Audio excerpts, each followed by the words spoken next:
My best friend in college, his father was the head of marketing for Disney. Nice. And he wanted me to spend the summer with him, my junior year of college. And so he said, Dad, do you think you could get Blake an internship? And so he called Chris Montan. Lovely.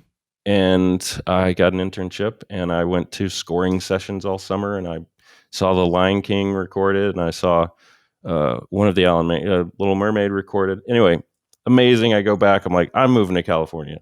Absolutely.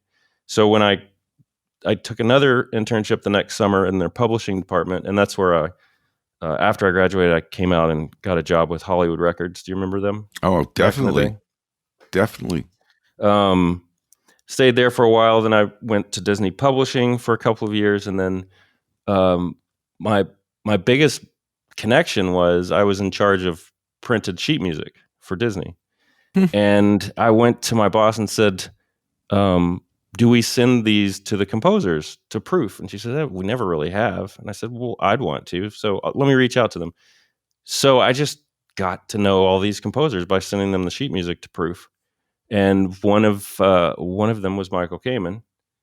And so when I left Disney for personal reasons and we moved back to Texas, I reached out to all of them, and Michael was looking to have someone put his concert library together and for a tour. And can you just tell me what year or year-ish? This is 96. Okay. 96. So I spent a couple of years putting these, he'd send me all of his scores, and I would put them in a more concert setting, just kind of reorchestration. So he called me one day and he said, hey, Blakey, you must be an orchestrator. And I had not been, but I always say yes. I said, sure. Correct. And he said, well, we're doing this little thing. I'm going to send you a chart. We're doing this little concert with a band called Metallica. So he sends me a chart, and I said to my wife, you won't see me for the next 3 days. I got to nail this. And I sent it, and typical Michael, it wasn't anything,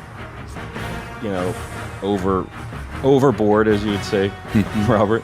He just called me and said, great, I'm going to send you 3 more. And then suddenly I was Michael Kamen's orchestrator with the biggest... And that was for S&M? That was for S&M, which was quite a trial by fire to be thrown into, but it was amazing. And then at the after party of the show, he said, I'm doing this movie, Iron Giant. Would you like to come on? Oh, Brad Bird was such a beautiful movie.